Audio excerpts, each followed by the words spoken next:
ओह, तो आप आ गए। एक मिनट।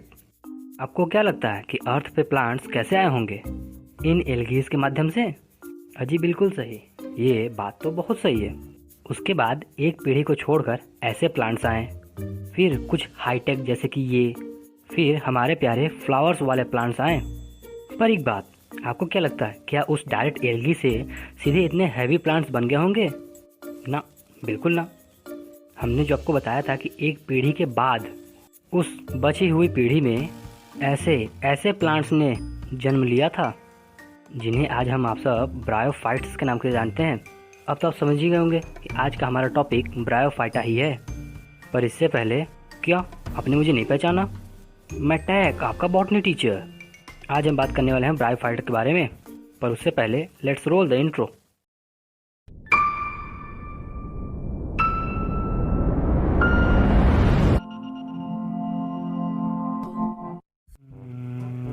वहाँ देखिए, जो ब्रायोफाइट्स होते हैं वो एल्गी और हायर प्लांट्स के बीच की कड़ी होते हैं।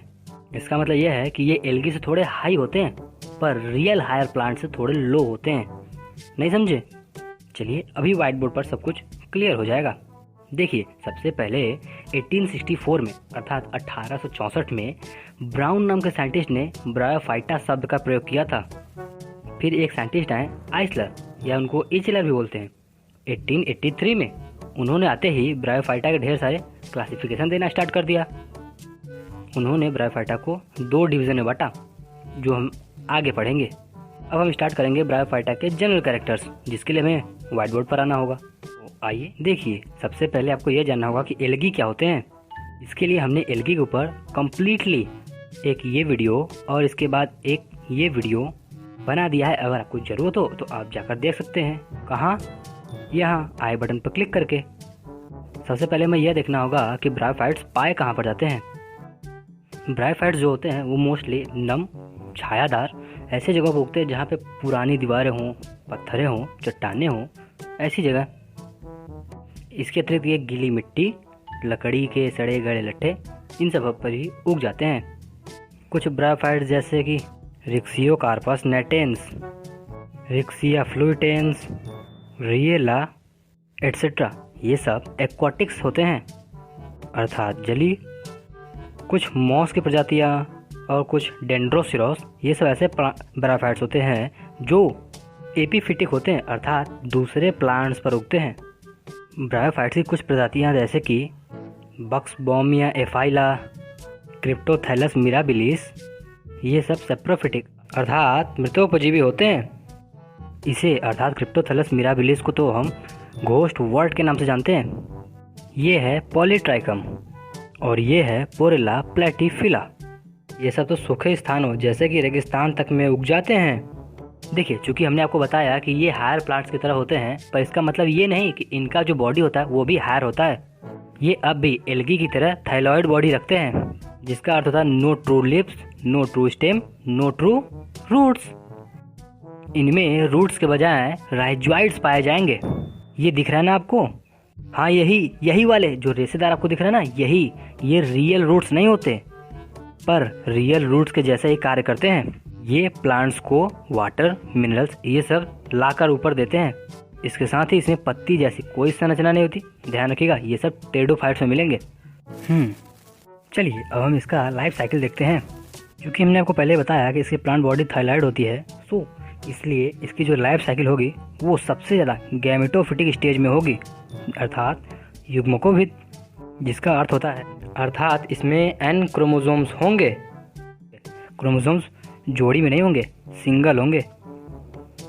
इसका थोड़ा सा भाग स्पोरोफिटिक अर्थात बीजाणुभिद भी होगा अर्थात 2n, जिसमें क्रोमोसोम जोड़ी में होंगे, पर यह पार्ट काफ़ी छोटा होगा, बहुत ही कम समय के लिए। एक मिनट, व्हाइट बोर्ड पर देखिए। ये देखिए, ये सभी प्लांट जो आप देख रहे हैं ये सभी गैमेटोफिटिक स्टेज में हैं और इनमें लगे हुए ये सभी स्पोरोफिटिक स्टेज होते हैं। यही सब, इन्हीं सब में स्पोर्स बनते हैं, यही स्पोरोफिटिक स्टेज हैं। ब्रायोफाइट्स में ऐसा ही चलता है, पहले गैमेटोफिटिक स्टेज, फिर उसी में से निकलेगा स्पोरोफिटिक अर्थात जो स्पोर्स बनाए, फिर उन्हीं स्पोर्स में स्पोर्स बनेंगे, वही स्पोर फिर नया पौधा बनाएंगे जो गैमेटोफिटिक होगा, फिर उसी गैमेटोफिटिक में से नया स्पोरोफिटिक, फिर वो स्पोर बनाएगा, फिर उसमें बीज बनेंगे, वो बीज फिर गैमेटोफिटिक अर्थात छोटा पौधा बनाएगा जो नीचे ज़मीन पे लगे होंगे, फिर उनमें से स्पोरोफिटिक, ऐसे ही चलता रहेगा। इसे हम कहते हैं अल्टरनेशन ऑफ जनरेशन अर्थात पीढ़ी एकांतरण। चलिए अब हम ब्रायोफाइट्स के रिप्रोडक्शन को देखते हैं। इनमें रिप्रोडक्शन वेजिटेटिवली और सेक्सुअली अर्थात कायिक और लैंगिक दोनों प्रकार से हो सकता है। अब इन सब के लिए तो यह बटन दबाना होगा, इसके लिए तो हमें व्हाइट बोर्ड पर आना होगा। ये देखिए, मान लीजिए यह एक ब्रायोफाइट का थैलस है और अब ये एक रेड कलर के बटन में बदल जाएगा, कुछ सब्सक्राइब के बटन जैसा, जिसे क्लिक करते ही वो व्हाइट कलर का हो जाएगा।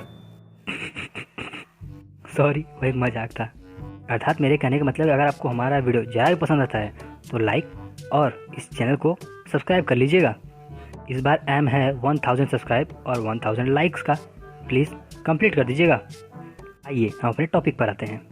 मान लीजिए यह एक ब्रायोफाइट का थैलस है, तो वेजिटेटिव रूप से ये अपने ओल्डर पार्ट्स को जैसे जैसे ख़त्म करेगा वैसे वैसे ही, रुकिए एक मिनट, मान लीजिए इसका यह पार्ट बूढ़ा होकर मर गया तो ये यहाँ से सड़ना और मरना स्टार्ट कर देगा और यह लकीर जो है आगे बढ़ती चली जाएगी। और फिर मरते मरते मरते जब ये सब ऐसी जगहों पर पहुँचेंगे जहाँ पर दो ब्रांच आपस में लगे हुए हों तो वे दोनों ब्रांच तो अलग हो जाएंगे, जैसे ये और ये अलग हो गए। फिर यही सब अलग हुए ब्रांच नए नए प्लांट्स बनाएंगे।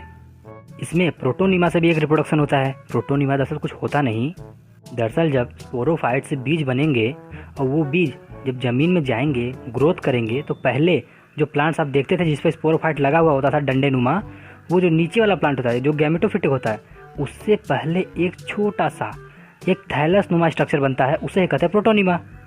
जैसे कि ये सब यही सब बाद में ग्रोथ करके कुछ इस तरह के गैमेटोफिटिक प्लांट्स बनाएंगे और फिर इन पर कुछ इसी तरह के स्पोरोफाइट स्टेज बनेंगे जिनमें स्पोर्स बनेंगे, फिर उन स्पोर्स से गैमेटोफिटिक स्टेज बनेंगे, फिर स्पोरफिटिक, गैमेटोफिटिक।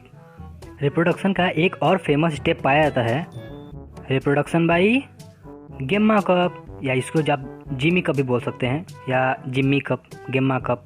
इसमें आपको थैलस के ऊपर एक कप नुमा स्ट्रक्चर दिखेगा जिसके अंदर ढेर सारे जिमीज मौजूद होते हैं। एक जिमी को अगर आप निकाल कर देखें तो वो कुछ ऐसा दिखता है।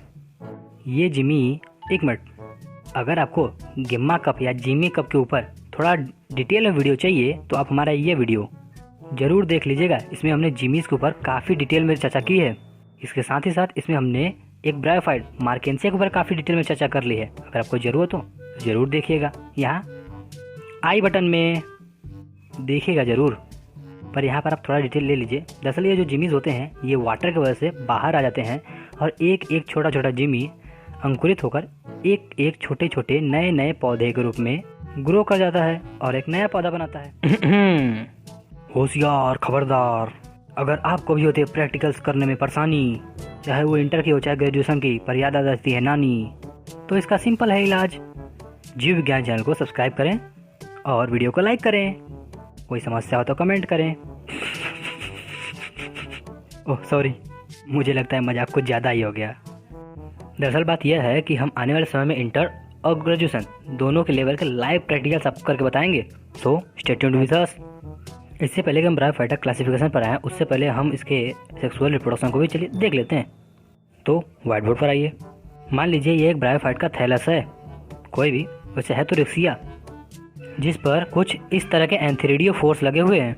अगर आपको यह नहीं पता कि एंथेरिडियो फोर्स किसे कहते हैं तो इतना जान लीजिए कि एंथेरिडियो फोर्स वो होते हैं जिस पर मेल रिप्रोडक्टिव ऑर्गन्स बनते हैं और इन सबको कहते हैं आर्कीगोनियो फोर्स जिस पर फीमेल रिप्रोडक्टिव ऑर्गन्स बनते हैं।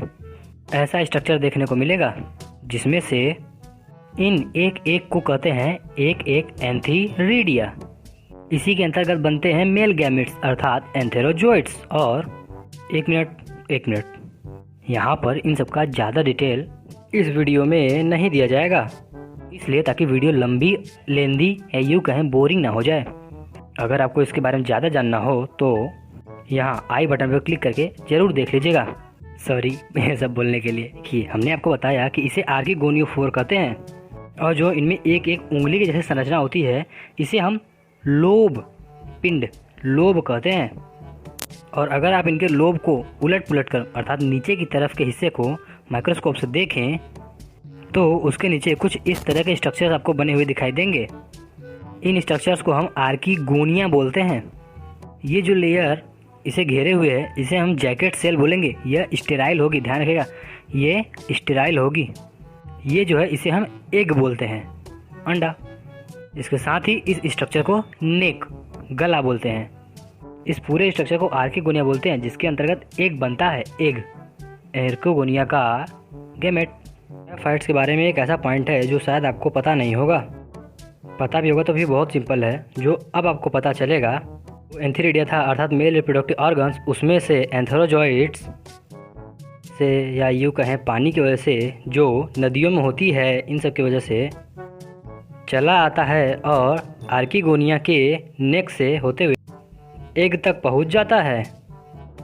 फिर ये एन और उसका एन, अर्थात एग का एन क्रोमोसोम और इस गैमेट्स का एन क्रोमोसोम आपस में मिलकर फ्यूज़ कर जाते हैं और फिर इसके बाद बूम, जाइगोट बन जाता है। और फिर यही जाइगोट ग्रोथ करके बढ़ता रहता है और कुछ इस तरह का स्ट्रक्चर बन जाता है जो ग्रोथ करके लंबा होता चला जाता है। इस स्ट्रक्चर को हम सीटा कहते हैं।